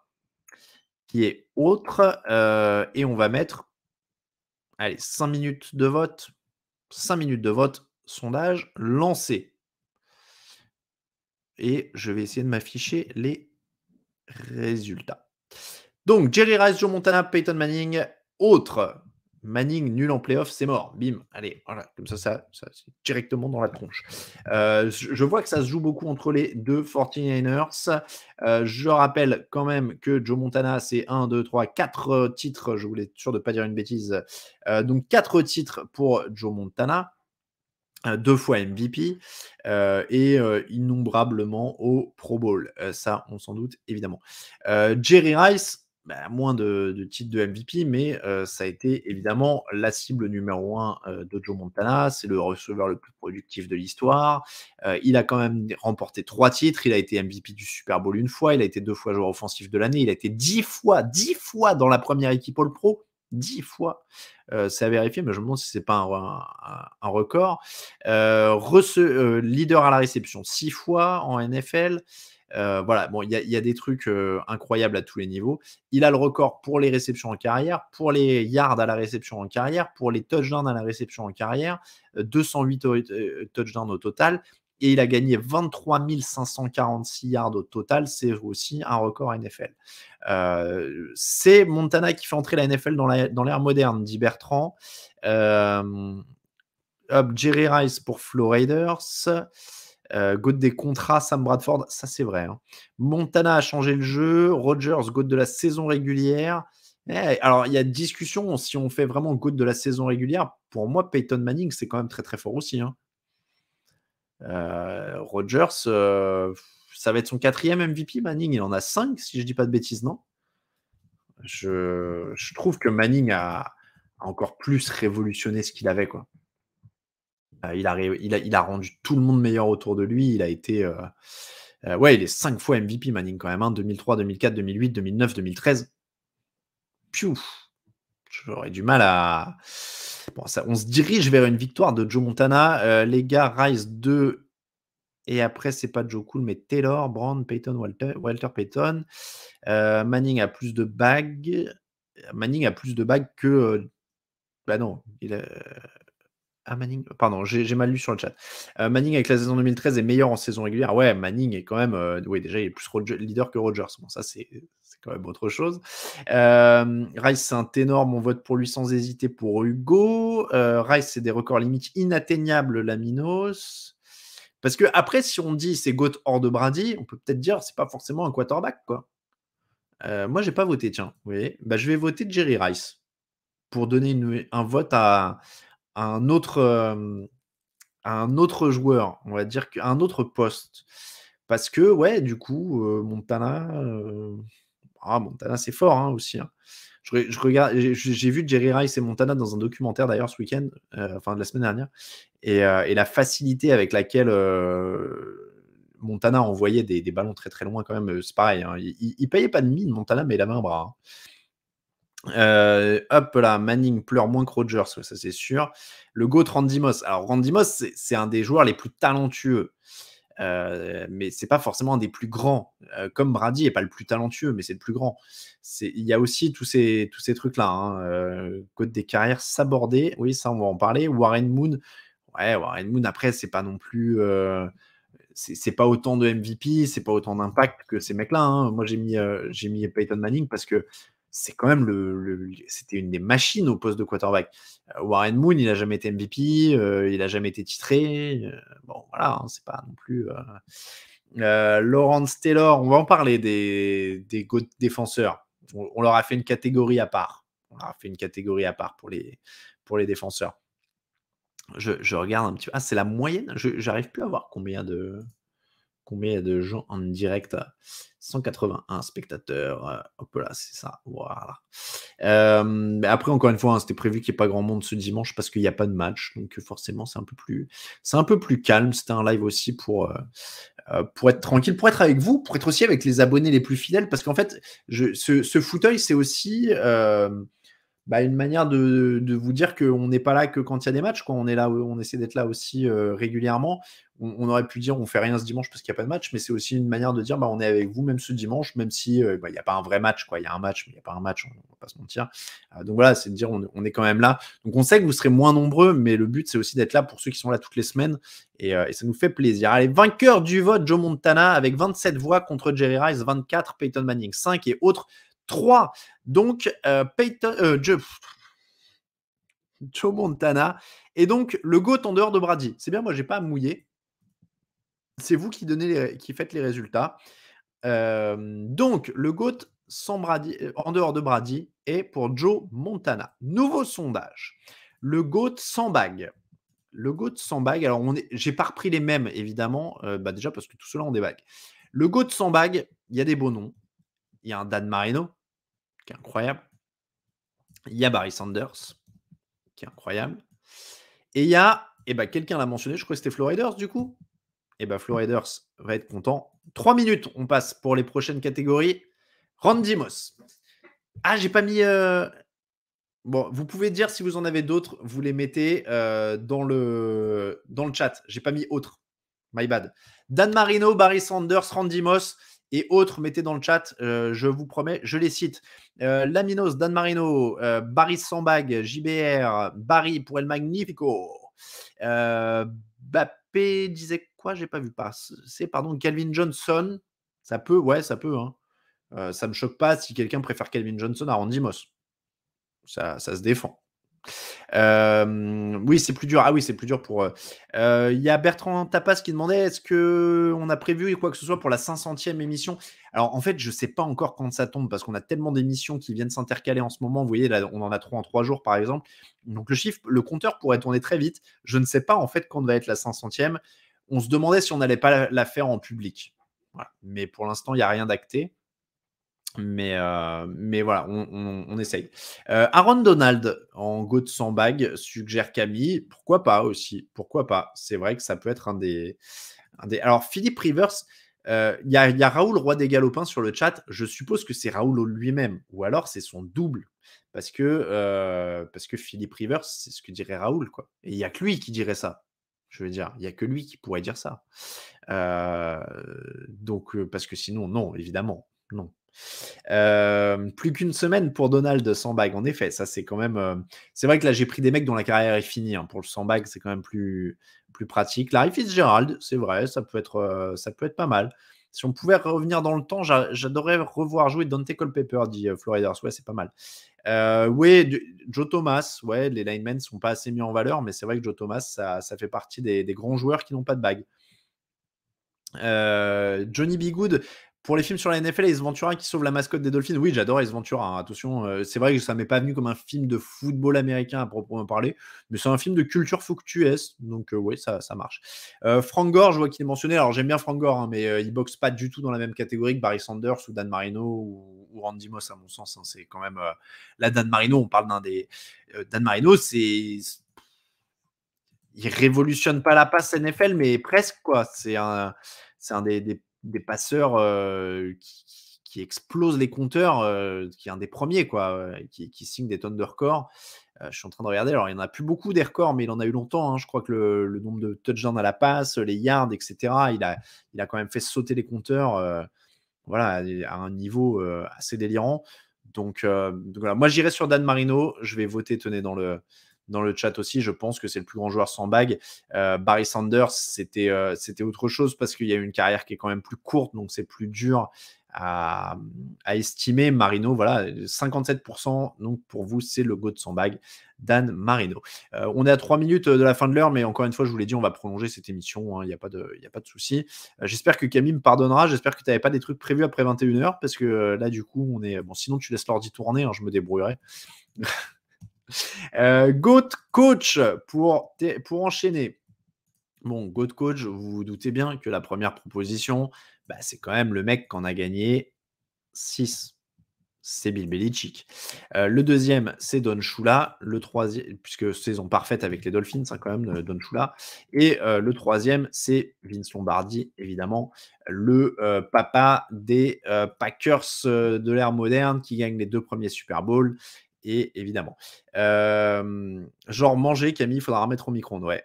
GOAT coach, rien que de la disponibilité de la vidéo, ça te dit que c'est pas le même métier entre Belichick et Lombardi. Oui, ça c'est sûr. Après, ouais, voilà, Camille le dit bien sur le chat, c'est pas du tout le même métier, coach à l'époque de Lombardi qu'à l'époque de Belichick. Donc, on juge ce qu'on peut juger. On juge ce qu'on peut juger. Pour les sondages, ils apparaissent. Je vous laisse voir sur Twitch. Hein. Moi, je n'ai pas la fenêtre de live la même fenêtre de live que vous avez. J'ai un gestionnaire avec des alertes de partout. Où est-ce qu'apparaissent les trucs dans le chat? En haut du chat, en fait, vous avez un petit sondage en cours et puis il y a une petite flèche à cliquer pour le dérouler. Et puis voilà. Alors, il y a Bill Walsh aussi, ouais, l'inventeur de la West Coast Offense, hein, quand même. Paul Brown, bon, il y a beaucoup de gens hein, à citer. Voilà. J'en ai mis que 3, évidemment. J'arrive pas à ouvrir le sondage. Là, je vous laisse voir. Des fois, sur l'appli, peut-être c'est différent. Je ne sais pas. Bill Belichick, même si humainement, ça n'a pas l'air facile. Oui, bon, tout le monde n'a pas l'air de s'éclater avec Bill Belichick. Vince Lombardi. Bon, là, ça se joue entre Lombardi et Belichick. Hein, mais plus vraiment... c'est plus largement vers Bill Belichick. J'ai l'impression, on est à 67-68% pour Bill Belichick. Après, voilà, moi, je vais vers Bill Belichick aussi, rien que sur le... comment dire, c'est pas la même époque, quoi. C'est-à-dire que la compétition est tellement plus relevée au fur et à mesure avec la vidéo, avec voilà, il faut quand même être malin, quoi, maintenant. Donc Donc voilà, pour ceux qui ne voient pas le sondage, je vous laisse chercher sur la page ou l'appli, hein. Après, je ne sais pas si quand vous êtes en Chromecast ou en machin, je ne sais pas comment ça se passe, mais il est en haut à droite du chat, hein. Là, je peux pas vous dire mieux. Donc voilà, je vous laisse regarder. Mais moi, j'y peux rien. C'est pas moi. Là, pour le coup, autant quand il y a des problèmes avec le site, vous pouvez me le dire, autant là, Twitch, c'est pas moi, hein. Sur Joe Gibbs, 3 Super Bowl, 3 quarterbacks. Voilà. Et bon, il y a évidemment beaucoup de bons coachs, hein. Là, je vous rappelle qu'à chaque fois, on fait des GOAT en mettant 3 propositions. Évidemment qu'il y a plus de mecs. Quand tu dis malin, tu parles des règles. Après, voilà, Belichick, mais comme l'a fait John Harbaugh des fois, c'est des mecs qui cherchent la règle qui va être à la marge, qui va être en bordure de ce qui est légal, évidemment, et qui des fois franchissent un peu la ligne, malheureusement. Il faut espérer qu'ils se font choper quand c'est le cas, mais bon. Belichick, on s'en rappellera moins que Lombardi dans 100 ans, je suis pas sûr. Je suis pas sûr, B-Box. On s'en rappellera moins parce qu'il n'a pas donné son nom au trophée, ça c'est sûr. Mais après, évidemment, de toute façon, il faut bien des légendes, hein. Mais après, je ne sais pas si on s'en rappellera moins ou de. Voilà, hein. La règle d'espionner les autres ou dégonfler les ballons, ça, je ne sais pas. Bill Belichick, 70% vainqueur pour le GOAT coach. On passe au GOAT défenseur. Et là, ça va être un sondage avec des très beaux noms. Il y en a qui ont déjà été cités. Le premier, c'est évidemment Lawrence Taylor. Le deuxième, c'est Reggie White. Et le troisième, parce que oui, sa carrière n'est pas terminée, mais il est déjà dans la course, c'est Aaron Coin Donald. In fact, je trouve ça bizarre d'acheter un maillot de Donald en France parce que ça me fait penser au canard de Disney. Tant qu'on n'aura pas oublié Brady, on n'oubliera pas Belichick. Ray Lewis aurait pu être mentionné aussi, oui. C'est probablement mon biais qui fait que je ne peux pas blairer le personnage, qui fait que je ne l'ai pas mis dedans. Voilà. Taylor, c'est celui qui a éclaté Tysman, dit Cirero, oui aussi. JJ Watt aurait pu être dans la discussion, même si c'est quand même un peu en dessous d'Aaron Donald, hein. Je suis pas sûr que JJ Watt soit déjà le meilleur de son époque, en fait. Donc voilà. Je pense que Aaron Donald va gagner ce sondage sur le biais qu'on le voit jouer actuellement. Je pense que Lawrence Taylor est quand même dans la discussion. Reggie White, c'est quand même aussi un énorme joueur.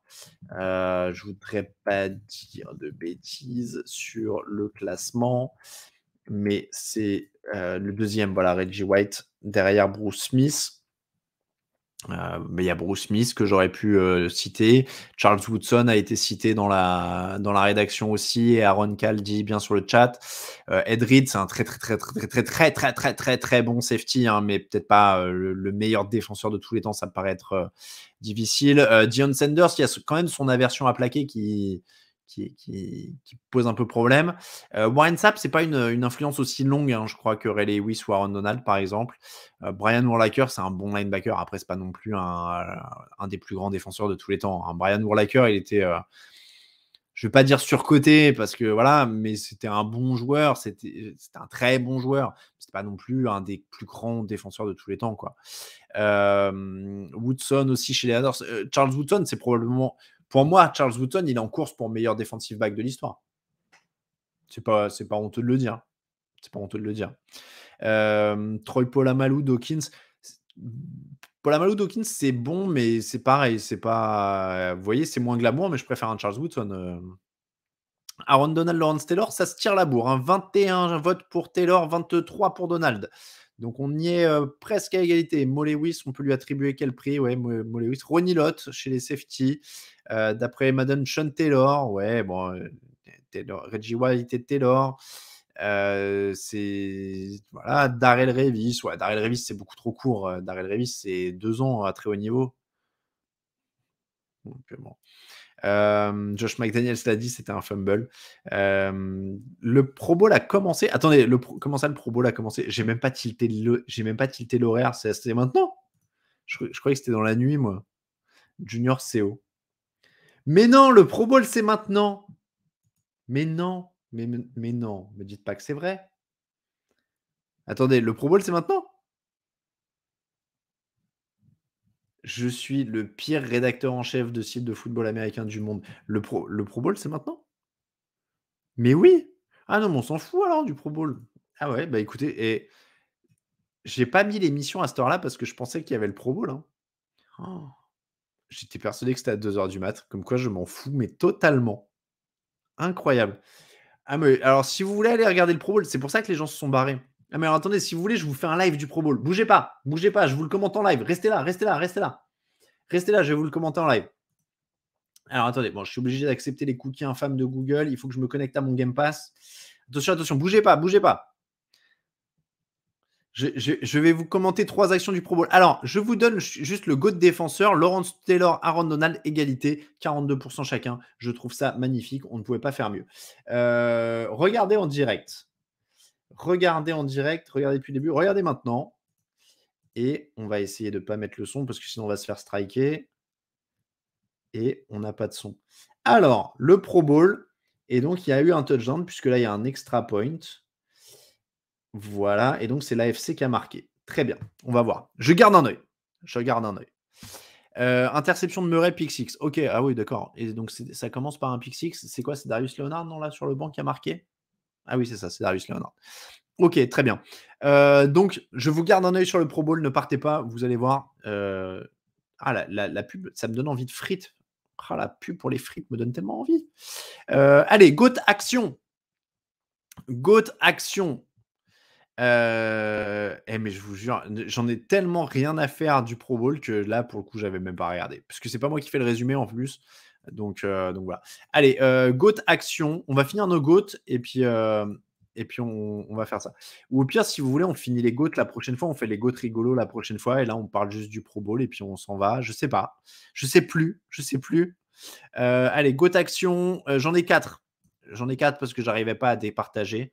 Et puis là, en plus, les actions, elles ont leur nom. Hop, hop, hop. Et puis je vais mettre un autre. Helmet Catch, Odell Beckham, The Catch, Beast Mode ou autre. C'est parti pour le sondage du GOAT Action. Helmet Catch, Odell Beckham à une main. The Catch, c'est donc Joe Montana, la 49ers. Beast Mode, Marshall Lynch en playoff avec Seattle. Ou autre, la Tuck Rule, évidemment. On est sur le fin des GOAT. Mais ouais, non, mais on avait des GOAT un peu sympas. Mais du coup, je sais pas, moi, si vous préférez aller regarder le Pro Bowl, bon, je peux comprendre. Hein. Je peux comprendre. Mais voilà. En tout cas, elles sont bien sélectionnées. Merci. Ça me paraît être on a cherché un petit peu. Alors voilà, on a dit les plus anciens nous diront l'immaculée réception des Steelers. Et donc El Magnifico représente les anciens dans le chat. Mais en vrai, moi je préfère parler de trucs dont je suis un peu contemporain parce que honnêtement, voilà. Le Butt Fumble, j'aurais pu mettre le Butt Fumble, ça c'est vrai ça. Mais en vrai, le helmet catch, c'est parce que il y a tout en fait. Il y a l'enjeu, il y a la saison parfaite des Patriots qui est tuée par ça. C'est sur il y a l'échappée d'Eli Manning, il y a la réception, il y a tout dans cette action. Il y a tout dans cette action. Et donc, mais par exemple, la réception d'Edelman au Super Bowl dans le drive de fin contre les Falcons d'Adegan, tu as raison sur le principe, elle est exceptionnelle. Et inutile de vous dire que Mehdi, notre supporter des Patriots désigné, nous en a parlé dans le chat dès qu'on a parlé de ça. Mais en vrai, la réception d'Edelman, elle est sur une première et 10 où ils ont 8 points de retard. Hein. Donc, elle est dans le grand ensemble de cette remontée. Mais en vrai, c'est un drive à 2 minutes de la fin et sur une première et 10.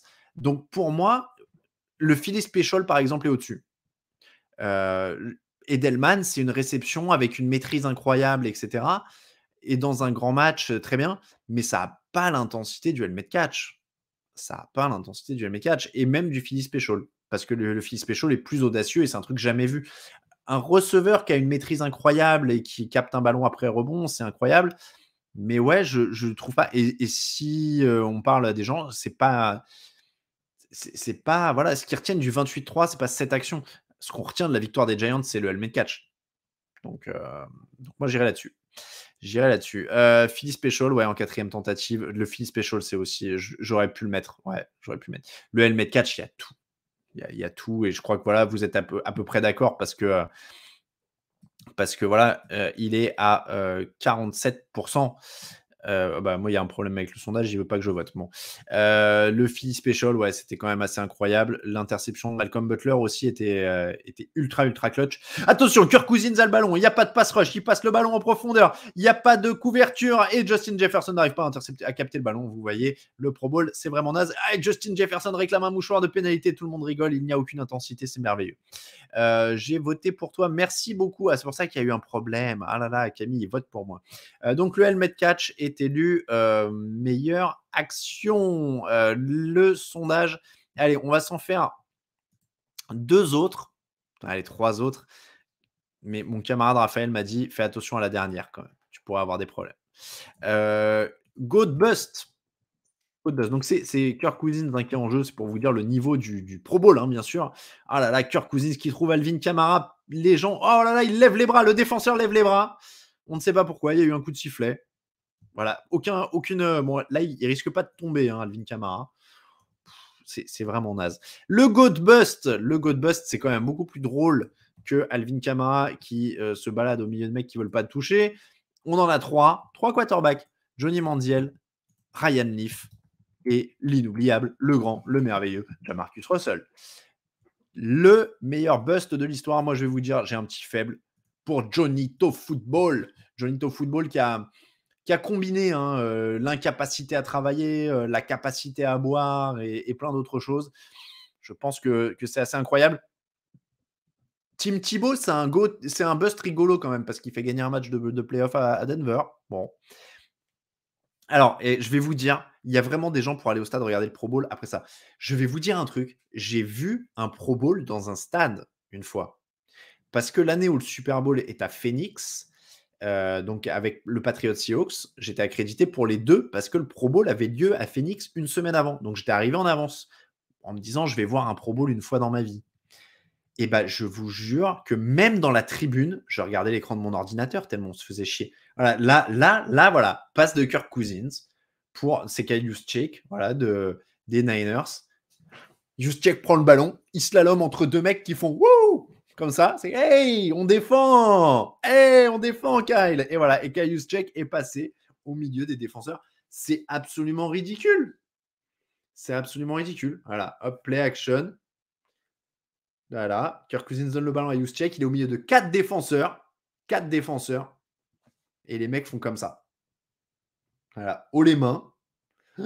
Ah là là, haut les mains. On a vu des joueurs plus agressifs quand la police leur demande de lever les mains, ils le font moins vite. C'est incroyable. Donc voilà, Johnny Manziel, Ryan Leaf, Jamarcus Russell. Pourquoi les meilleurs défenseurs viennent au Pro Bowl? Je ne sais pas. Qu'est-ce que j'ai fait? Ah, Josh Rosen aussi, dit Sarah. C'est vrai que Josh Rosen, ça aurait pu être pas mal. À l'entraînement, il y a plus d'intensité. Ouais, non, mais clairement. Donc oui, non, Pro Bowl, je vais vous dire, même dans le stade, c'est une catastrophe. C'est-à-dire qu'au bout d'un moment, il faut qu'on vous paye là, pour regarder une purge pareille. Ça n'a aucun intérêt. Merci à Rafaio pour son abonnement à la chaîne Twitch, qui s'est abonné avec Prime. 60 000 $ pour les vainqueurs et moitié pour les perdants. Dadegan vient de vous expliquer sur le chat pourquoi les gens vont au Pro Bowl. Hein. Donc, ceux qui ont un plus gros contrat et qui ont envie d'aller en vacances s'en foutent. Et puis, les autres. Non, mais en fait, il ne faut pas mettre d'argent pour les vainqueurs ou quoi. En vrai, on s'en fiche. Il faudrait annuler ce truc. Non, ça ne sert à rien. En fait, si, parce que vous allez voir que la NFL, pourquoi elle le garde? C'est parce que ça fait plus d'audience que des matchs NBA aux States. Hein. C'est ça qui est ouf. Sinon, Jamarcus Russell, premier choix de la draft, c'était quand même Jamarcus Russell, c'est quand même énorme. Ryan Leaf, vous êtes beaucoup à l'avoir oublié, mais c'est quand même le mec qui a été sélectionné derrière Peyton Manning. C'est un sacré bust quand même avec les Chargers. Il y a très, très, très, très gros bust quand même. Alors, Floriders veut absolument que je parle d'embauche de coach. Moi, j'ai du mal à parler d'embauche de coach parce que je ne me sens pas compétent. Johnny Manziel, vainqueur pour le GOAT Bust. Patrick Graham, coordinateur défensif des Raiders, sur le papier, c'est une bonne embauche. Mais comme beaucoup d'embauches ont l'air d'être des bonnes embauches, mais le problème, c'est que c'est toujours difficile de juger avec l'influence de l'environnement qui va appeler les jeux, etc. Et donc, on le dit à chaque fois quand on débriefe dans les émissions, sur le papier, c'est une bonne embauche, mais je ne peux pas vous dire voilà, beaucoup plus que ça. Je suis pas un expert tactique, donc d'autres vous le direz mieux que moi. On en parlera éventuellement dans des émissions, vous poserez des questions dans d'autres lives. Mais voilà, Patrick Graham sur le papier, mais la défense, la défense de comment dire?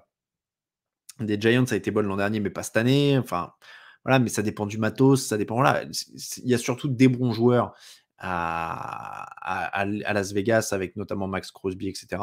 Donc voilà, mais je peux pas dire s'il sera meilleur que Gus Bradley. J'aimerais bien pouvoir, mais je peux pas dire s'il sera meilleur que Gus Bradley. Pour moi, c'est du pareil au même. C'est-à-dire qu'il y a beaucoup de coordinateurs comme ça.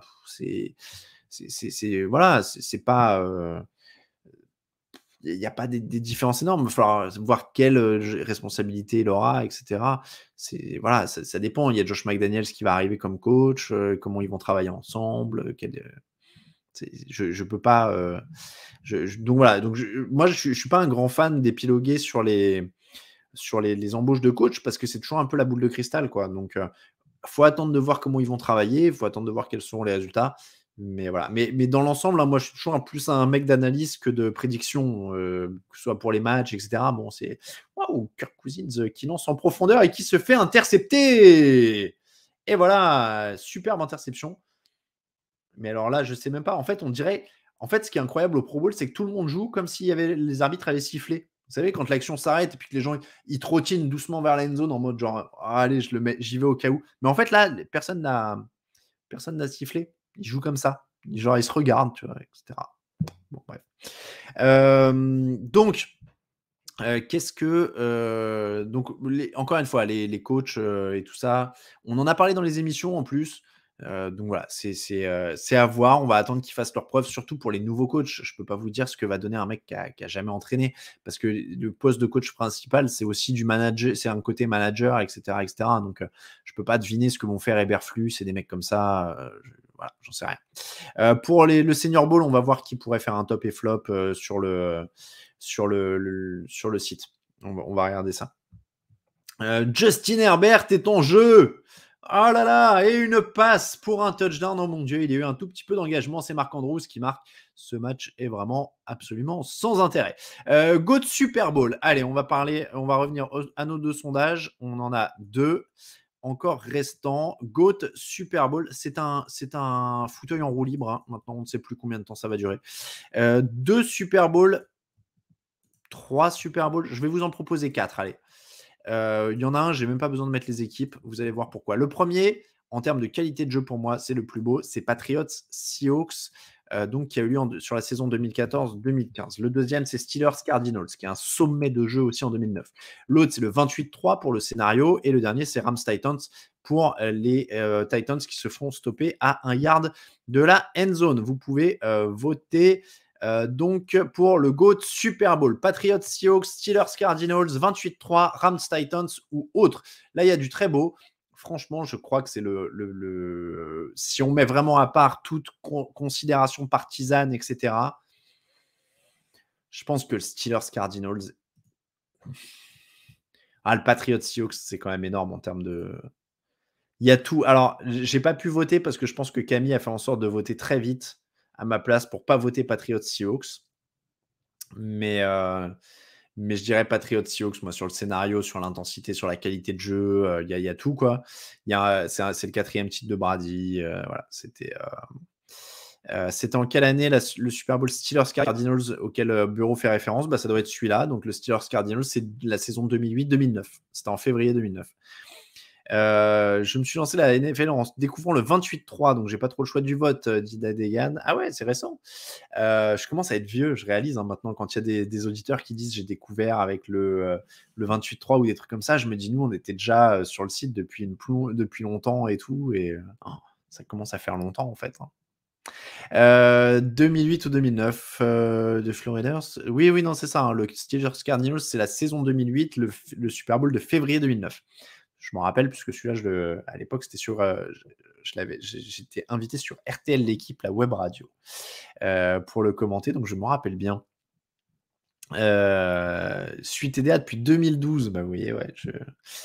TDA existe depuis 2007 et le podcast existe depuis 2011 et on va au Super Bowl depuis 2014. Voilà. pour vous faire un peu l'historique quand même. C'est pour ça que je dis que je suis vieux. 2007. Oui, c'est ça, 2007. Septembre 2007, le site. Septembre 2011 pour le premier podcast. Et février 2014 pour le premier Super Bowl auquel on assiste sur place. Le premier Super Bowl en entier, celui de la saison presque parfaite. C'est comme ça que tu as découvert TDA Yaminos. Donc, tu es arrivé la première année sur le site. On était encore un site tout jeune. Ça s'appelait encore NFL Actu, je suppose, à l'époque. Je supporte les Raiders depuis 2006, année de découverte de la NFL pour moi. Et vive Jamarcus Russell. Ah ouais, Flo Raiders, il a découvert dans le dur. 58 Colts Giants, c'est pas un Super Bowl, mais un match qui fait passer le foot US devant le baseball. Oui, ça, c'est autre chose.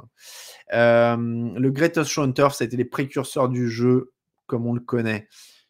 Je sais pas si on peut dire que c'est les précurseurs du jeu comme on le connaît quand même. C'est vrai que la West Coast Offense, les 49ers, ça a fait beaucoup de choses aussi. Bon, c'est le Steelers Cardinals a l'air d'être en train de gagner le GOAT Super Bowl. Parce que oui, c'est ça, voilà, le chrono est là. Et donc 35% pour le Steelers Cardinals. Alors, le Buccaneers Raiders de l'époque, Rich Gannon MVP, on n'a rien vu de lui, Di Belgarant 900. C'est quand même, il était quand même dur à suivre, hein, ce Super Bowl Raiders Buccaneers. Je m'en rappelle pour le coup, c'est un des premiers que j'ai vu. Il n'était pas facile. On termine nos GOAT avec. Alors, il faut que je le reformule parce que Raphaël m'a dit attention à ne pas avoir de problème avec Patrick Mahomes, c'est au Pro Bowl. Dis donc, j'avais même pas suivi s'il avait fait forfait ou pas. Dis donc, il y a Patrick Mahomes et Russell Wilson, mais qu'est-ce qu'ils font dans cette galère, les pauvres. GOAT des innocents improbables. Parce que il faut rappeler que tous ces gens sont innocents. Hein. Donc, le GOAT des innocents improbables. Ray Lewis, acquitté pour suspicion d'homicide, acquitté. Aaron Hernandez, décédé innocent, puisqu'il était en procédure d'appel. Et donc, quand on décède pendant sa procédure d'appel, on est officiellement innocent. Et O.J. Simpson, innocent du double meurtre de sa compagne et de son compagnon de l'époque. Donc, tous ces gens sont innocents. Voici le GOAT des innocents improbables. Ray Lewis, Aaron Hernandez ou O.J. Simpson. Tous ces gens sont innocents, je le rappelle. O.J. Simpson de loin, ouais, c'est vrai que. Alors, O.J. Simpson est coupable au civil, c'est vrai. Camille a raison. O.J. Simpson est coupable au civil et il est coupable ensuite de séquestration, braquage et plein d'autres choses. En tout cas, il est innocent au pénal. Tout comme Aaron Hernandez. Alors, Aaron Hernandez, encore une fois, hein, c'est un peu différent. Il a été reconnu coupable, mais il est en procédure d'appel. Donc, officiellement, quand on décède pendant la procédure d'appel, il est innocent. Au civil, c'est pas de la. Ouais, civil, on va rester sur innocent hein, avec O.J. Simpson, je voudrais pas avoir de problème. Il est innocent. Je vous rappelle que tous ces gens sont innocents. Alors, dis donc, ça vote pas beaucoup pour Ray Lewis. Hein, dis donc, je vous rappelle que Ray Lewis, on n'a jamais retrouvé le costume qu'il portait ce soir-là. Bon. C'est fou, hein, cette cote d'amour. Ray Lewis, c'est un miraculé, quoi. C'est un de ces mecs qui a réussi à reconstruire son image avec un talent incroyable. Un talent incroyable. Ray Lewis, il a réussi quelque chose de très très fort. Pas Hernandez parce qu'il se la raconte pas alors que les deux autres, c'est pas très. Colombo, faut faire venir. Non mais oui, Ray Lewis, écoutez, visiblement, tout le monde le trouve charmant, donc voilà, écoutez, pourquoi pas. Mais oui, après, O.J. Simpson, là, bon, il est en train de gagner de manière écrasante ce vote parce que même si tu connais pas, t'en as entendu parler. C'est vrai que Ray Lewis, Aaron Hernandez, en vrai, si vous en parlez à vos proches, personne ne connaît. Bon. Est-ce que je préfère Ray Lewis ou Nicolas Cage? Très bonne question de B-Box. Je préfère Nicolas Cage quand même. Nicolas Cage est au-dessus de tout. Ray Lewis avait ça. Oui, c'est la danse. La danse, ça rend innocent, clairement. La danse, ça rend innocent. Ça doit être ça, la danse, ouais, une bonne danse. La danse, c'est un truc marketing. Une bonne catchphrase comme ça. Un bon. Tac. Il faut des trucs hein, pour se réhabiliter. Je parlerai pas d'un autre mec qui a été innocenté parce que je voudrais pas m'attirer de problème dans la communauté basket. Mais après, ouais, il suffit d'être. montrer qu'on est déter, qu'on est fort, qu'on a un super mental, et puis ça fait oublier les affaires, quoi. Ah oui, alors, attendez, par contre, je connais pas le niveau de OJ, il était au-dessus de tout. Shiryu fait bien de le demander sur le chat. OJ Simpson, c'est un MVP de la ligue, hein, quand même. Hein. Donc, il est au-dessus des autres, déjà, rien que pour ça, le statut. C'est aussi pour ça que c'est aussi énorme. C'est vrai que c'est dur, peut-être, avec le recul, parce que c'était il y a très très longtemps, de dire, de réaliser l'impact que ça a eu aux États-Unis, c'est que O.J. Simpson a été MVP de la NFL. Donc, voilà, 73% des voix. O.J. Simpson est donc le GOAT des innocents improbables. Je sais pas, je vois pas de qui vous voulez parler sur le basket. Je vous laisse juge de qui a pu se refaire une image grâce à une campagne de com très très affûtée. Tom Brady, oui, pour dégonfler des ballons, ça va aller, je pense. Ça devrait aller. O.J. Simpson est toujours sur le mur des légendes des Bills. Ah ouais, je savais pas. A-t-on vu déjà Aaron Hernandez et Dupont de Ligonnès dans la même pièce? Bon. Big Ben est innocent, oui. Big Ben est innocent, je crois, légalement. Ouais, je crois légalement, hein, il est innocent, Big Ben. Bon, il avait été accusé aussi d'avoir un petit peu le. Il savait pas trop ce que ça voulait dire, non, quoi. Ah, c'était des accusations de l'époque, je ne vais pas. Bon. OJ a fait arrêter la diffusion des finales NBA. Ouais, il y a des. Alors, si vous cherchez des documentaires incroyables, clairement, hein, 6 juin 1994, je crois qu'il s'appelle, de ESPN, est vraiment incroyable. N'hésitez pas à aller faire un tour, parce que ça parle de cette journée où il y avait. Comment dire, à la fois la course-poursuite d'O.J. Simpson qui échappait à la police, et un match des finales NBA, et l'ouverture de la Coupe du Monde 94. Et c'est vraiment un truc surréaliste, quoi. C'est vraiment un truc surréaliste. Et puis évidemment, tous les documentaires sur O.J. Simpson, ESPN avait fait un O.J. Made in America qui est assez incroyable. Donc voilà. Concernant Deshaun Watson, Deshaun Watson, il est innocent aussi jusqu'à preuve du contraire. Oh, une belle interception, non? Eh ouais, une belle interception après un vilain ballon mal capté, un vilain drop de Kyle Juszczyk, je crois. Et une interception, c'est qui? C'est Devin? Non. Oh, le drop de l'enfer de Kyle Juszczyk. Et interception de. C'est JC Jackson, ouais. Ouais, Watson est 24 fois innocent pour l'instant, mais ça, pour l'instant, on peut pas le dire.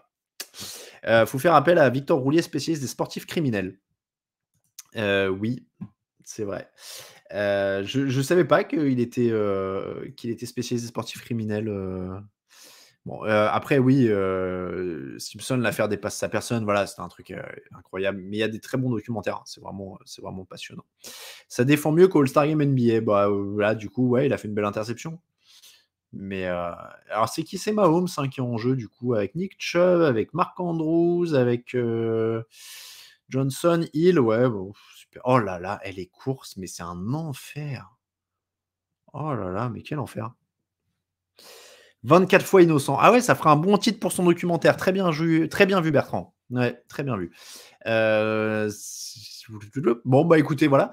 Donc ça, en tout cas, c'était le petit instant GOAT dans tous les sens. Je vais pas vous faire... je sais pas si on a le droit au taunting au Pro Bowl. Honnêtement, ils pourraient faire ce qu'ils veulent pour essayer de rendre ce match intéressant. J'ai coupé le Pro Bowl, pas top. Oui, tu m'étonnes. En fait, les plaquages, c'est des câlins. C'est mignon, hein. Les mecs, tiens, viens, un câlin. Hop, on câlin. Bon. Hop, allez, moi, je coupe le Pro Bowl et on va arriver au bout de ce live. Je vous ai donné le programme de la semaine sur TDA. Je vous l'ai dit, il y a plein de belles choses qui vont se passer. Dès demain matin, plein de podcasts disponibles. Je vous remets le lien, tenez, vers un des derniers podcasts. Comme ça, vous aurez tous les liens pour... j'ai pas fait les fanbases et tout, mais c'est un concept qu'on peut décliner. Hein. De toute façon, les GOAT, n'hésitez pas, on pourra s'en refaire. Je vous mets le lien vers l'émission... sur la retraite de Tom Brady, et dedans vous avez tous les liens. N'oubliez pas de vous abonner à l'audio parce que tout va être complémentaire au fil des mois sur TDA. Les audios, les live Twitch, les vidéos YouTube, tout ça va se complémenter. Il y aura plein de choses différentes. On est en train d'étudier tout ça. Et bonne nouvelle, on va peut-être bientôt lancer des abonnements podcast pour ne pas avoir les pubs sur le flux podcast. Il y aura un flux podcast sans pub. C'est pas pour tout de suite, mais peut-être pour la saison prochaine, on est en train d'étudier la faisabilité. Donc voilà, on est toujours en train de chercher des possibilités. Ce ne sera pas obligatoire, mais comme il y en a qui nous le demandent, a priori, il y a, je sais pas, 5% des gens qui seraient prêts à s'abonner ou un truc comme ça. Donc voilà, on pourrait mettre ce flux-là pour ceux qui veulent s'abonner. Les autres auraient tout le temps toujours les pubs au début des émissions. Mais ceux qui voudraient pourraient peut-être s'abonner. C'est à l'étude, en tout cas, parce que le fauteuil, c'est toujours un peu le service après-vente. Merci pour tout. Merci à tous. On va se quitter tranquillement comme ça. Merci à Nina, à Lamignos, à Belgarat, à Riza, à Bertrand et à tous ceux qui étaient là ce soir, à Bibox. On va aller regarder Volteface plutôt que le Pro Bowl. Tu as bien raison, Bibox. Moi, vous savez quoi, je vais aller dormir. Bah ouais, je crois ça. Je crois que je vais faire ça. Soit un petit Nick Cage, soit un dormir, soit une petite série. Parce que je remercie encore Elias de faire le résumé du Pro Bowl. Moi, je vais aller dormir. Je prends un maximum de force pour la semaine du Super Bowl. Plein de podcasts. Demain matin, podcast. Je veux que vous écoutiez tous ces podcasts parce qu'ils sont super bien. Enregistrés avec Victor et Greg. Vous allez voir, c'est vraiment bien. Je vous remercie. Merci beaucoup à Camille Sarabène à la technique. C'était sympa. On a prolongé. On s'est fait une petite heure et demie de live. C'était impromptu. Et je vous rappelle, mercredi à 21h, vous avez rendez-vous sur cette chaîne Twitch avec le quiz. Ça va être un grand quiz en direct. Donc, rendez-vous mercredi pour le prochain live à 21h. Bonne soirée à tous. Ciao, ciao. Merci beaucoup, Camille, à la technique. Tu peux couper.